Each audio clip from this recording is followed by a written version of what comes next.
हे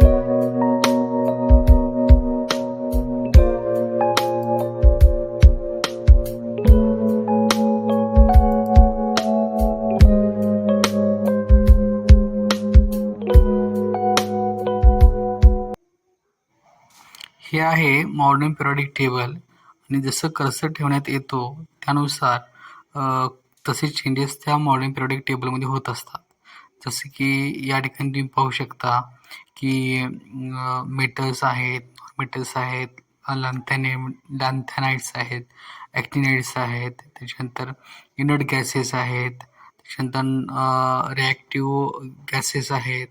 हा liquid mercury आहे. त्याच्यानंतर हे गॅस आहे. त्याच्यानंतर RF म्हणजे अननाउन, जे अजून माहीत नाही आहे. ओके.